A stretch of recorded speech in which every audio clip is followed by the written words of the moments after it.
बिस्मिल्लाहिर्रहमानिर्रहीम। Bismillahirrahmanirrahim. Assalamu alaikum and welcome back to the Oriental Public School online teaching platform. Class 10th, I'm here to record a video lecture for you. Subject is biology and today my topic is carbon cycle. आज के video lecture में आप सीखने जा रहे हैं carbon cycle. Remember, इस universe के अंदर जितने भी चीज़ें हैं इसको अल्लाह ताला ने वन टाइम पैदा किया हुआ है। जितने भी चीज़ें हैं आप इर्द गिर्द देख रहे हैं वो लिविंग फॉर्म में है या नॉन लिविंग थिंग्स में है। ये जिस मैटर की बनी हुई है वो मैटर वन टाइम प्रोड्यूस हुआ है।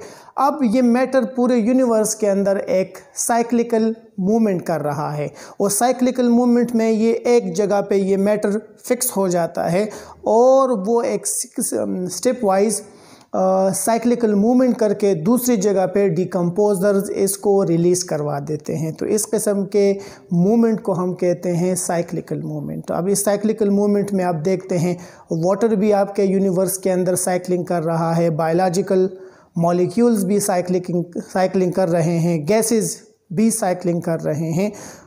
तो इस किस्म के साइक्लिकल मूवमेंट को हम पढ़ते हैं in the topic of biogeochemical cycle. अब बायोजियोकेमिकल साइकिल का एक साइकिल हम पढ़ते हैं कार्बन साइकिल। कार्बन साइकिल में हम पढ़ते हैं the cyclical movement of carbon in the universe, कि हमारे यूनिवर्स के अंदर या इस दुनिया के अंदर कार्बन किस तरह से साइक्लिकल मूवमेंट कर रहा है, मतलब कैसे ये एक जगह पे फिक्स हो जाता है और एक स्पेसिफिक मूवमेंट कंप्लीट करने के बाद फिर ये कैसे रिलीज़ होता है। तो इस को जब हम पढ़ते हैं इसको कहा जाता है कार्बन साइकिल। रिमेंबर, जब भी हम कार्बन साइकिल पढ़ते हैं या पढ़ाते हैं तो हम हमेशा इसको एक्सप्लेन करते हैं in the form of carbon dioxide cycle. और इसकी वजह ये होती है कि नेचर में कार्बन साइक्लिकल मूवमेंट करता है in the form of carbon dioxide. तो इस वीडियो लेक्चर में हम कार्बन साइकिल को पढ़ेंगे in the form of carbon dioxide cycle की सूरत में पढ़ेंगे। तो आते हैं, यहाँ पे आप अपने वाइट बोर्ड के ऊपर एक डायग्राम को देख रहे हैं और ये डायग्राम एक्सप्लेन करता है the cyclical movement of carbon. यहाँ से हम इसकी स्टार्ट लेते हैं। स्टार्ट हम यहाँ से लेते हैं और हम पढ़ते हैं कि हमारे इकोसिस्टम के अंदर कार्बन डाइऑक्साइड मौजूद है हमारे एटमॉस्फेयर में और एटमॉस्फेयर में इसकी क्वांटिटी हम लेते हैं वो है 0.04%। इतने क्वांटिटी के अंदर ये मौजूद है। रफली अगर हम ये ले लेते हैं तो रफली ये है कि इसकी मिकदार ना कम होती है ना ज़्यादा होती है। ये रफली पूरे कायनात में, पूरे यूनिवर्स के अंदर सेम रहता है। पूरी दुनिया, पूरे अर्थ के अंदर ये इसकी क्वांटिटी सेम है। कितनी परसेंटेज है?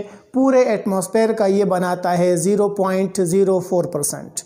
अब इसी एटमॉस्फेरिक कार्बन डाइऑक्साइड को हम सबसे पहले फिक्सेशन करेंगे कि ये कैसे फिक्स होगा। इस साइड पे ये फिक्सेशन कर रहा है और इस साइड पे फिर इसकी डीफिक्सेशन होगी, यानी फिक्सेशन और डीफिक्सेशन जब हम करेंगे तो ये साइकिल कंप्लीट हो जाएगा। हम यहाँ से स्टार्ट ले रहे हैं। Carbon dioxide is present in atmosphere इन 0.04%। पूरे एयर का ये 0.04% बनाता है। इसकी फिक्सेशन कौन करता है? ग्रीन प्लांट्स करते हैं। जितने भी ग्रीन प्लांट्स है, प्रोड्यूसर्स है, वो इसकी फिक्सेशंस करते हैं ड्यूरिंग फोटोसिंथेसिस। फोटोसिंथेसिस में आप जानते हैं कि ग्रीन प्लांट एयर से, एटमॉस्फेयर से कार्बन डाइऑक्साइड लेते हैं और ज़मीन से वाटर लेते हैं।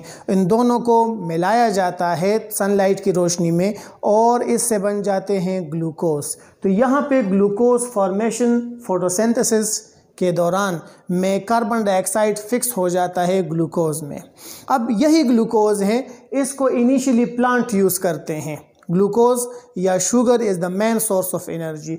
इनिशियली इसको प्लांट यूज़ करते हैं अपने रिस्पायरेशन के लिए, अपने लिए एनर्जी बनाने के लिए। और रिस्पायरेशन आप जानते हैं कि जब किसी भी लिविंग बॉडी के अंदर रिस्पायरेशन होता है तो उसमें कार्बन डाइऑक्साइड गैस प्रोड्यूस होता है। तो प्लांट्स जब रिस्पायरेशन करते हैं तो रिस्पायरेशन के दौरान कार्बन डाइऑक्साइड गैस प्रोड्यूस होता है और वो कार्बन डाइऑक्साइड गैस एटमॉस्फेयर में रिलीज़ किया जाता है। तो ये प्लांट इसको फिर से रिलीज़ करवाते हैं। दूसरा रिलीज़ का मैकेनिज़्म होता है कि यहाँ पे प्लांट जब फोटोसिंथेसिस करते हैं तो प्लांट में rate of photosynthesis rate of respiration से ज़्यादा होता है। इट मीन्स कि कार्बन डाइऑक्साइड ज़्यादा फिक्स हो रहा है प्लांट के बॉडी के अंदर और रिलीज़ कम हो रहा है। तो ज़्यादातर carbon dioxide in the form of glucose या स्टार्च ये प्लांट के बॉडी के अंदर स्टोर होता है। इस स्टोर खुराक के ऊपर जब एनिमल्स अटैक करते हैं, एनिमल एक प्लांट के ऊपर अटैक करते हैं और जितना कार्बन यहाँ पे फिक्स हो चुका है इन सबको in the form of food animal के बॉडी के अंदर लाया जाता है। फिर एनिमल के बॉडी के अंदर रिस्पायरेशन होता है। तो रिस्पायरेशन के दौरान कार्बन या शुगर की ब्रेकडाउन होती है और उसमें कार्बन डाइऑक्साइड गैस प्रोड्यूस होता है और ये कार्बन डाइऑक्साइड गैस एटमॉस्फेयर में जा रहा है। तो ज़्यादातर साइकिल हम देखते हैं यहीं पे मूव कर रहा है। ये ज़्यादातर साइकिल इसका तरीक़ाकार यहीं पे हैं। लेकिन फिर भी तमाम एनिमल्स और तमाम प्लांट जितनी रिस्पायरेशन करते हैं उसमें सब कार्बन रिलीज़ नहीं होता, बल्कि कुछ कार्बन प्लांट्स और एनिमल के बॉडी के अंदर जमा होता है। तो जो जमा हो जाता है वो डेथ के बाद रिलीज़ होगा। यहाँ पे हम देखते हैं कि प्लांट और एनिमल के बॉडी से वेस्ट भी निकलते हैं और उनको डेथ भी आ जाती है। तो डेथ के बाद यहाँ पे मौजूद तमाम प्लांट्स ये भी मर जाते हैं और यहाँ पे मौजूद तमाम एनिमल्स ये भी मर जाते हैं। यहाँ एरो से मैंने दिखाया हुआ है। तो ये सारे प्लांट्स और एनिमल मर जाते हैं या इनके बॉडी से वेस्ट मटेरियल निकलती है तो वो सारा यहाँ ज़मीन पे आ जाते हैं। अब ज़मीन में इसकी 3 तरीक़ों से फिर इसकी रिलीज़ होता है। इसमें मौजूद कार्बन को 3 तरीक़ों से रिलीज़ किया जाता है। एक तरीका होता है डिकम्पोजिशन का।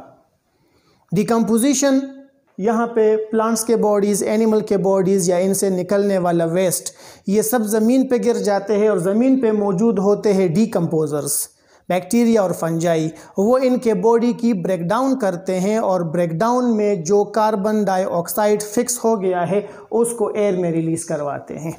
तो ज़्यादातर वो इस तरीक़ाकार से जा रहा है।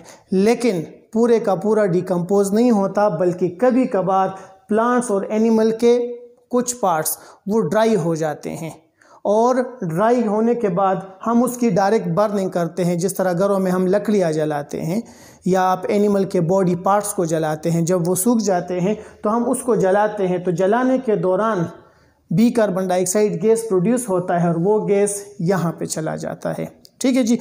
नेक्स्ट मैकेनिज़्म इसका होता है फॉसिलाइजेशन। मरने के बाद जब प्लांट्स और एनिमल जो अब से करोड़ों हज़ारों अरबों साल पहले मर चुके हैं और वो ज़मीन के अंदर दब चुके हैं, तो ज़मीन का टेम्परेचर और प्रेशर उसमें एक प्रोसेस लाता है जिसको हम कहते हैं फॉसिलाइजेशंस। तो अरबों साल पहले मौजूद प्लांट्स और एनिमल्स उनकी डिकम्पोजिशन नहीं हुई, बल्कि वो ज़मीन के अंदर मौजूद थे और ज़मीन के अंदर उसकी फॉसिलाइजेशन हुई है। तो फॉसिलाइजेशन से वो कन्वर्ट हुए हैं फॉसिल्स फ्यूल में, कोयले की शक्ल में, गैस की शक्ल में और पेट्रोलियम ऑयल्स की शक्ल में। ये आजकल हम इसको यूटिलाइज़ करते हैं। तो ये फॉसिलाइजेशन से फॉसिल्स फ्यूल बनते हैं और इन फॉसिल्स फ्यूल की हम बर्निंग करते हैं, या हम घरों में जलाते हैं या हम अपनी गाड़ियों में जलाते हैं। तो उस जलने के दौरान भी कार्बन डाइऑक्साइड गैस प्रोड्यूस होता है और वो एटमॉस्फेयर में रिलीज़ हो रहा है। तो ये जितने भी हम देखते हैं कि यहाँ पे इस एक एरो से इसकी फिक्सेशन हो रही है और इन तमाम तरीक़ों से इसको रिलीज़ किया जा रहा है। तो ये है आपका कार्बन साइकिल। इंशाल्लाह नेक्स्ट वीडियो लेक्चर में फिर आपसे मुलाकात होगी।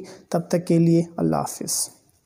अल्लाहुम्मा अंफ़अना बिमा अल्लमतना वअल्लिमना मा यंफ़अुना वज़िदना इल्मा।